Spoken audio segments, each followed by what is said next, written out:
Aduh, ini media kok dari tadi isinya tentang corona aja beritanya ya.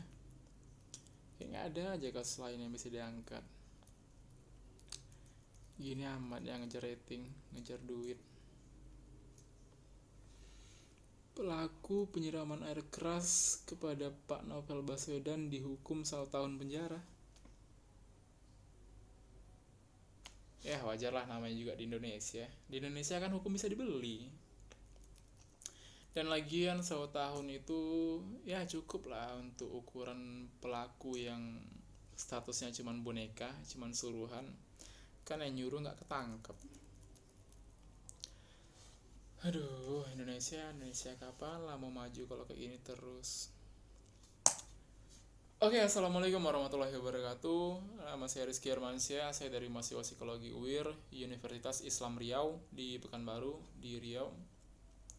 Jadi pada video kali ini kita tidak akan membahas tentang media tadi, tidak akan membahas tentang kasusnya Pak Novel Baswedan.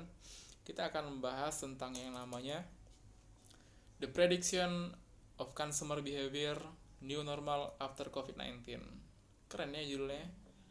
Ya, jadi kita akan membahas tentang satu masalah yang sangat menyusahkan kita semua, yaitu masalah dalam dunia kesehatan, masalah global yang namanya virus COVID-19.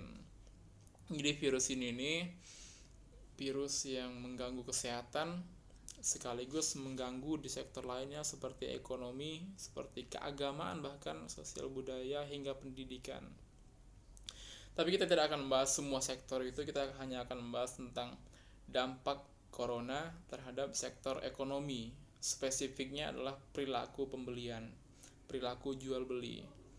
Dan akan dibahas oleh saya sendiri dari sudut pandang ilmu psikologi. Keren ya?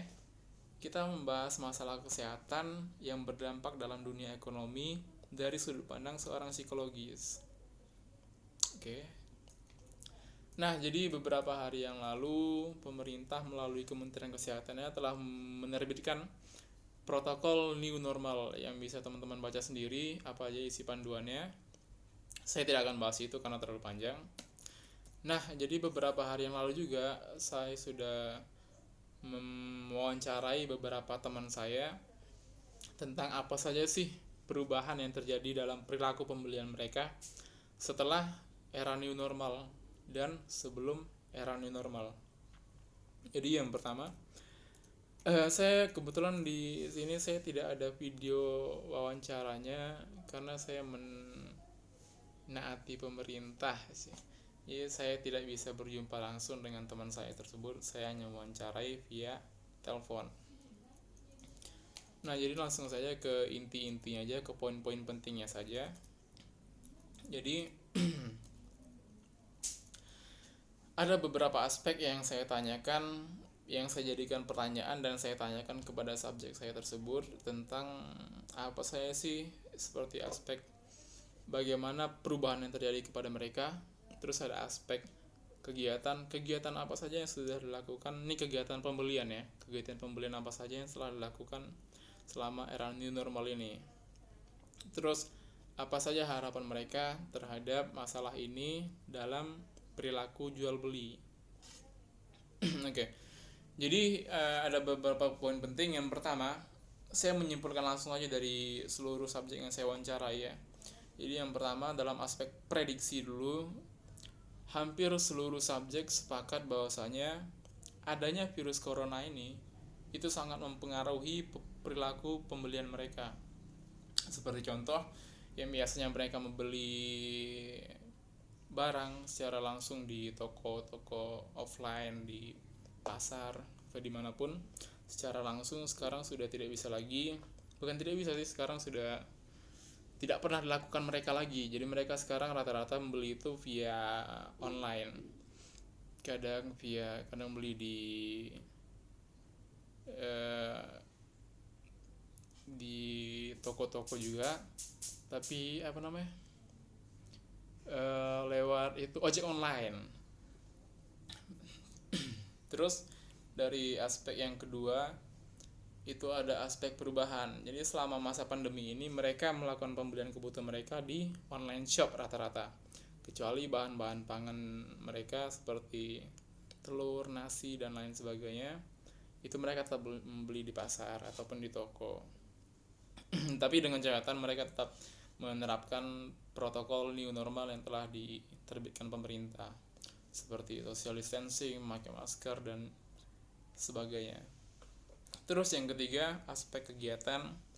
Kegiatan pembelian yang telah dilakukan subjek seperti belanja online maupun secara offline memiliki beberapa kendala seperti stok barang yang menipis karena perusahaan-perusahaan kan kemarin sempat pada libur kan, beberapa perusahaan, jadi mereka agak terkendala dalam kegiatan produksi sehingga barang-barang juga jadi terbatas.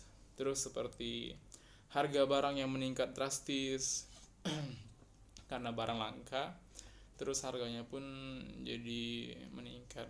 Seperti yang paling unik kemarin, masker saja harganya bisa 500 ribuan. Terus dari pertanyaan dalam aspek yang terakhir yaitu harapan, saya bertanya apa sih harapan mereka terhadap masalah ini. Jadi hampir semua subjek berharap kepada masyarakat dan pemerintah agar bisa bekerja sama dalam menyelesaikan masalah ini sehingga masa pandemi ini cepat berakhir dan kehidupan bisa kembali normal. Itu aja sih hasil dari wawancara saya.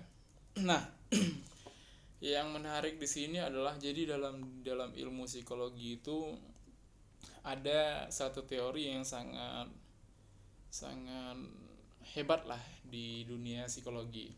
Teori dari seseorang yang bernama Abraham Maslow, yaitu teori yang diciptakannya yang diberi nama teori hierarki kebutuhan. Jadi dalam teori itu Abraham Maslow menjelaskan bahwasanya manusia itu memiliki 5 kebutuhan dasar. Yang pertama, yang paling dasar itu adalah kebutuhan fisiologis, itu seperti makan, minum, hingga seksual. Nah, setelah manusia terpenuhi kebutuhan ini, manusia akan masuk ke kebutuhan yang berikutnya di atasnya, yaitu kebutuhan akan rasa aman.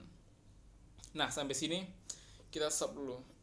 Kenapa tadi saya bilang ini fenomena ini sesuai dengan teori Abraham Maslow ini? Jadi dalam perilaku jual beli yang saya wawancarai kepada subjek tadi, mereka semua sepakat bahwa perilaku pembelian mereka menjadi berubah karena mereka merasa tidak aman ketika mereka belanja di toko offline secara langsung, karena tingkat penularan virus corona akan jauh lebih besar karena mereka bertemu dengan orang yang mereka sendiri tidak tahu apakah sudah positif atau sehat atau tidaknya. Jadi karena mereka tidak mendapatkan rasa aman, maka mereka akan belanja di online shop, yang mana itu akan jauh lebih aman dibanding mereka langsung datang ke toko.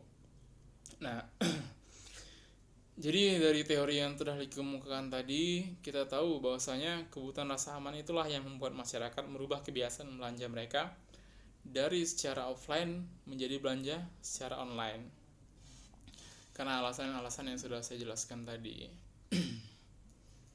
Oke, mungkin itu saja yang bisa saya sampaikan pada video kita kali ini.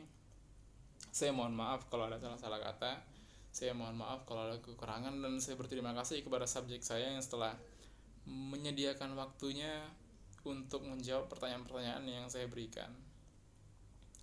Oke, mungkin sekian saja. Semoga ada manfaatnya walaupun sedikit bagi teman-teman semua. Dan kalau ada kritik dan saran boleh tinggalkan di kolom komentar. Dan juga kalau misalnya pengen subscribe silahkan subscribe, pengen like silahkan like, di dislike juga nggak apa-apa. Oke, mungkin itu aja. Assalamualaikum warahmatullahi wabarakatuh.